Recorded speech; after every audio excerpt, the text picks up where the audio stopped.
पुस्तक स्वाध्याय सत्संग और चिंतन मनन। लेखक पंडित श्रीराम शर्मा आचार्य। विषय स्वाध्याय जीवन विकास की अनिवार्य आवश्यकता।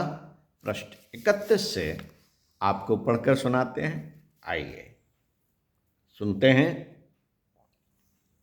स्वाध्याय सत्संग करते हैं और चिंतन मनन।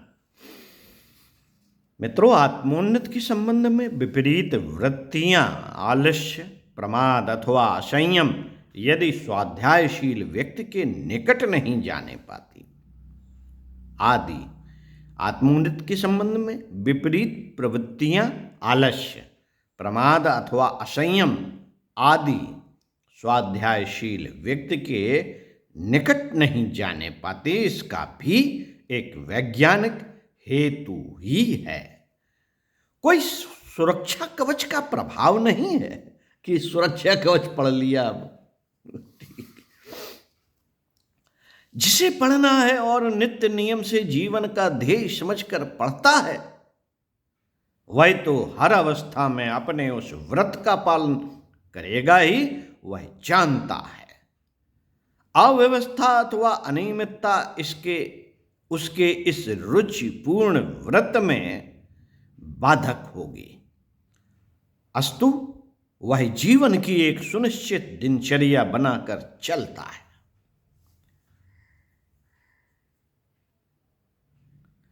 उसका सोना, जागना, खाना, पीना, टहलना, घूमना और कारोबार करने के साथ साथ पढ़ने लिखने का कार्यक्रम व्यवस्थित रूप से बड़े अच्छे ढंग से चला करता है। जिसने जीवन के क्षणों को इस प्रकार उपयोगिता पूर्वक नियमबद्ध कर दिया है, उसका तो एक एक क्षण तपस्या का ही समय माना जाएगा। जिसने जीवन में व्यवस्था एवं नियमबद्धता का अभ्यास कर लिया है, उसने मानो अपने आत्मलक्ष्य के लिए एक सुंदर नसैनी तैयार कर ली है, जिसके द्वारा वह सहज ही में ध्येय तक जा पहुंचेगा। अनुभव सिद्ध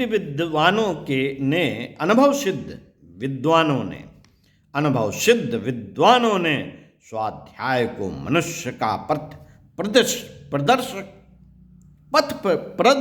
नेता और मित्र जैसा हितैषी बताया है।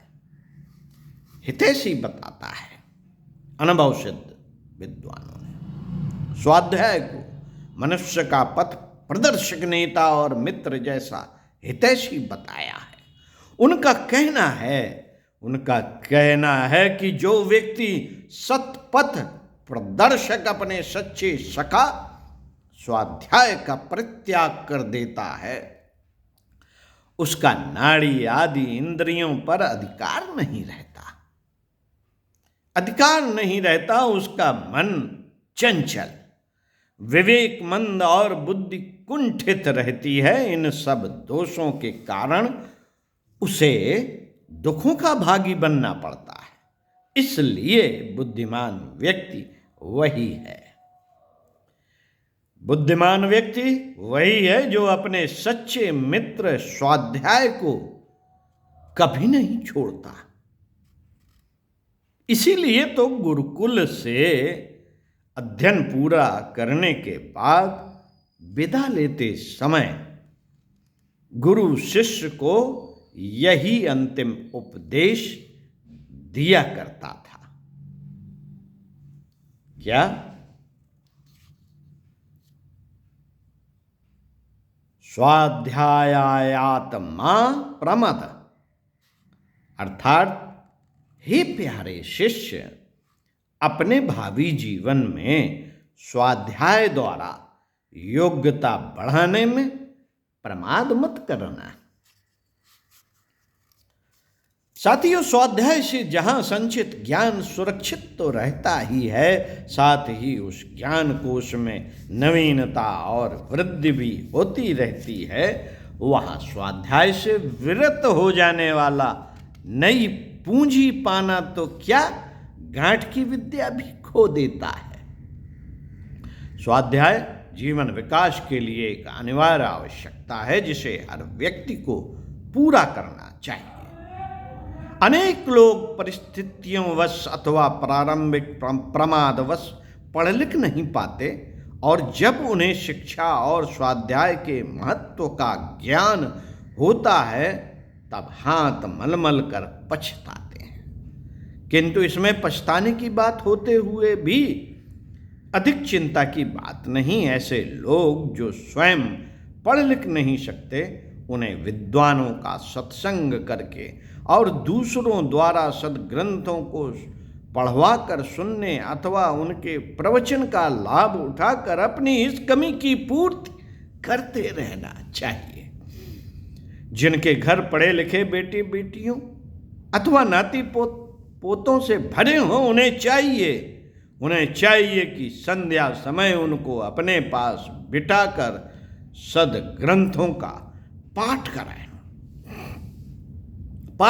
इस प्रकार उसका स्वयं तो लाभ होगा ही, बच्चों को भी सद्ग्रंथों का अध्ययन करने का अभ्यास हो जाएगा। जहां चाहे वहां राय के सिद्धांत के अनुसार यदि स्वाध्याय में रुचि है और उसके महत्व को हृदयंगम कर लिया गया है तो शिक्षा अथवा अशिक्षा का कोई व्यवधान नहीं आता। स्वाध्याय के ध्येय को अनेक तरह पूरा किया ही जा सकता है। महान दार्शनिकों, अन्वेषी सिद्ध तपस्वियों और श्रेष्ठ महापुरुषों के प्रचंड परिश्रम से उपार्जित उपलब्ध अमूल्य रत्न राशि का सहजता से हाथ लग जाना कितना बड़ा सौभाग्य है। यह उनके ही जीवन से जाना जा सकता है जिन्होंने इस सौभाग्य को पाने का अवसर गंवाया नहीं है। इतने अनुभवपूर्ण ज्ञान को इतनी सुगमता से पा सकना सचमुच मनुष्य के लिए कितना श्रेष्ठ अनुदान है। कितना श्रेष्ठ अनुदान है। व्यक्तित्व के उत्कर्ष के लिए प्रत्यक्ष प्रेरणा ही प्रभावी सिद्ध होती है। ऐसी प्रेरणा पाना ही सत्संग का लाभ उठाना कहा गया है। व्यक्तियों का सत्संग तो वैसे भी दुर्लभ ही है। सामान्यतया जो लोग कुछ आगे बढ़े चढ़े होते भी हैं उनसे इतना सद्ज्ञान मिलता है, उससे अधिक भ्रांतियों का अंबार मिलता है, जबकि उत्तम पुस्तकों के रूप में हमें उत्कृष्ट मनीषा का सानिध्य सहज उपलब्ध हो जाता है। S.W. क्लेमेंस के एक प्रश्न के उत्तर में गांधी जी ने 1920 में एक बार कहा था कि जिन पुस्तकों ने मेरे जीवन और चिंतन को रूप दिया वे हैं भगवत गीता, बाइबिल, रस्किन की अनटू दिस लास्ट तथा टॉलस्टॉय की the kingdom of God is with in you. उनके सचिव महादेव भाई देसाई का कहना है कि गांधी जी के जीवन का प्रत्येक क्षण गीता के संदेश के अनुरूप जीवन यापन का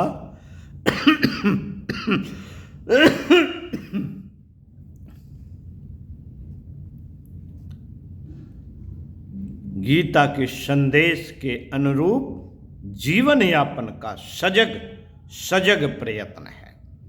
गांधी के सविनय अवज्ञा पर थोरो की कृतियों का प्रभाव रहा है। उन्होंने लिखा है, थोरो की पुस्तक वाल्डेन मैंने पहली बार 1906 में दक्षिण अफ्रीका के जोहान्सबर्ग में पढ़ी। थोरो ने सविनय अवज्ञा के विचार का आविष्कार एवं व्यवहार दोनों ही किए थे। कॉन्कर्ड ने सुचेट्स में अमेरिकन सरकार के प्रति अपना विरोध व्यक्त करने के लिए कर देने से इनकार किया था। जेल भी गए थे। थोरो का निबंध पढ़ने के पहले मुझे अपने भारतीय शब्द सत्याग्रह के लिए कोई उपयुक्त अंग्रेजी अनुवाद नहीं मिल सका था। थोरो के विचारों ने भारत में मेरे आंदोलन को निश्चय ही पर्याप्त प्रभावित किया है। मित्रों, रस्किन के अनटू द लास्ट ने भी गांधी जी को अभिभूत कर लिया। बाद में उन्होंने सर्वोदय नाम से इस कृति का गुजराती अनुवाद भी प्रस्तुत किया। उनकी गहनतम आस्थाएं इसी पुस्तक को पढ़ते हुए जागृत हुई। इसी प्रकार गीता को वे अपना आध्यात्मिक संदर्भ ग्रंथ मानते थे तथा संशय के किसी भी अवसर पर उसी प्रकाश स्रोत ग्रंथ की शरण में जाते एवं मार्गदर्शन प्राप्त करते थे। वे उसे अपनी मां कहते थे। जॉर्ज वॉशिंगटन के मन में स्वतंत्रता की अमर आग पुस्तकों ने ही लगाई थी। रोमियो रोलों के उपन्यास, जॉन क्रिस्तोफ ने हजारों लोगों में नई जीवन दृष्टि जगाई। मेरी स्टो की पुस्तक टॉम काका की कुटिया ने अमेरिका एवं पाश्चात्य जगत में हलचल मचा दी थी, तो गोरकी की मां ने रूस को हिला दिया था। हीगेल के दर्शन के अध्ययन ने मार्क्स को अपनी जीवन दृष्टि के निर्धारण के लिए प्रचुर सामग्री दी तथा एडम स्मिथ, डेविड रिकार्डो आदि अर्थशास्त्रियों की कृतियों ने अर्थशास्त्रीय दृष्टि दी। इस मेधावी सिद्धांताकार के जीवन में सदैव पुस्तकों का अत्यधिक महत्व रहा और जीवन के बहुमूल्य वर्ष उसने गंभीर अध्ययन में बिताए। लेनिन को रूसी समाजवादी क्रांति की प्रेरणा मार्क्स एंगेल्स की प्रभावी रचनाओं से ही मिली। इस प्रकार अमेरिका और रूस दोनों के स्वतंत्रता संग्राम में पुस्तकों की विशेष भूमिका रही। अफ्रीकी देशों में जो जागृत दिखाई पड़ रही है, उसमें भी पुस्तकों की प्रेरणाएं अंतर्निहित हैं।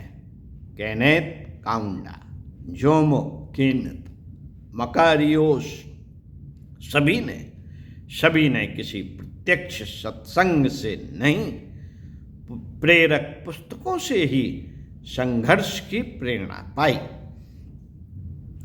माओ त्से तुंग को मार्क्स की ही नहीं, सन यात सेन की भी पुस्तकों ने प्रभावित किया।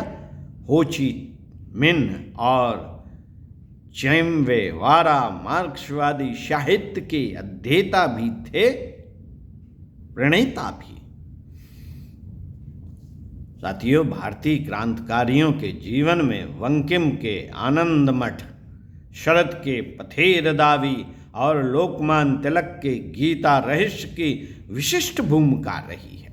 विवेकानंद और अरविंद की कृतियों ने अनेक अभिनव राष्ट्रीय, सांस्कृतिक एवं सामाजिक गतिविधियों को शक्ति दी, जबकि खुद विवेकानंद और अरविंद ने वेद, उपनिषद एवं भारतीय शास्त्रों तथा पाश्चात्य दार्शनिक ग्रंथों का गंभीर अध्ययन किया था। दार्शनिक एमर्सन कहा करते थे कि पुस्तकों से प्रेम ईश्वर के राज्य में पहुंचने का विमान है, एरोप्लेन है। शिष्यों के अनुसार अच्छी पुस्तकों को घर में संचित संग्रहित करना घर को देव मंदिर बनाना है।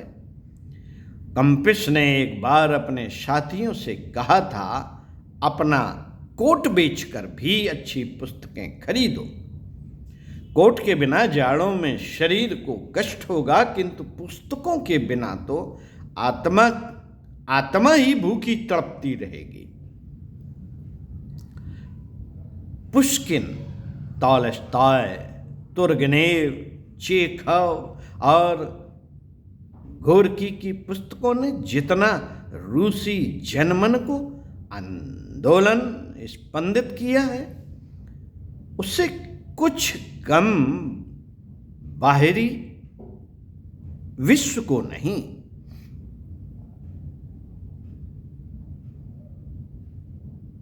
जितना रूसी जनमन को आंदोलित किया है, उससे कुछ कम बाहरी विश्व को नहीं। उपनिषदों का संदेश दुनिया भर के तत्वान्वेषियों को नई अंतर्दृष्टि तथा अभिनव चेतना से भरता रहा है। शेक्सपियर का प्रभाव क्षेत्र इंग्लैंड की सीमाओं से 1000 गुना अधिक है।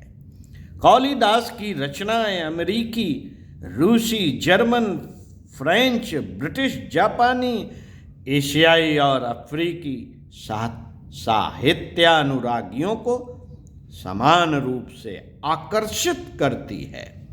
पातंजल योग सूत्रों का प्रत्यक्ष या परोक्ष प्रभाव विश्व भर की योगाभ्यास प्रक्रियाओं में देखा जाता है। जिन्होंने गांधी जी को नहीं देखा, ऐसे एशियाई, अफ्रीकी, यूरोपीय अनेक जन नेताओं को गांधी जी की पुस्तकें ही नई रणनीति एवं राजनीति का मार्ग दिखा रही हैं। फिर वे स्वर्गीय मार्टिन लूथर किंग हो या चेकोस्लोवाकिया के विद्रोही। साथियों, मानवीय प्रगति के प्रमुख आधारों में स्वाध्याय का विशिष्ट महत्व है। स्वाध्याय का अर्थ है सद्ग्रंथों का अध्ययन, मनन। मनोरंजन मात्र के लिए पढ़ी जाने वाली पुस्तकें आस्था के आधार नहीं प्रस्तुत कर सकती। ज्ञान की जिज्ञासा का समाधान एवं तृप्ति प्रदान करने वाली पुस्तकों को पढ़ना,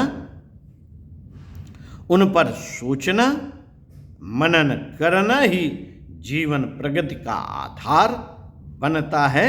ऐसी पुस्तकें व्यक्ति की पथ प्रदर्शक गुरु बनती हैं और उनके भीतर निहित क्षमताओं को उभार कर उन्हें विकसित व्यक्तित्व का स्वामी बनाती हैं।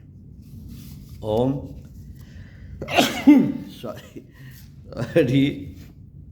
सॉरी साथियों, अगले वीडियो में आपको उत्तम पुस्तकें जागृत देवता हैं, उनकी नियमित उपासना करें, इस विषय पर पृष्ठ 35 से पढ़कर सुनाएंगे। ओम शांति।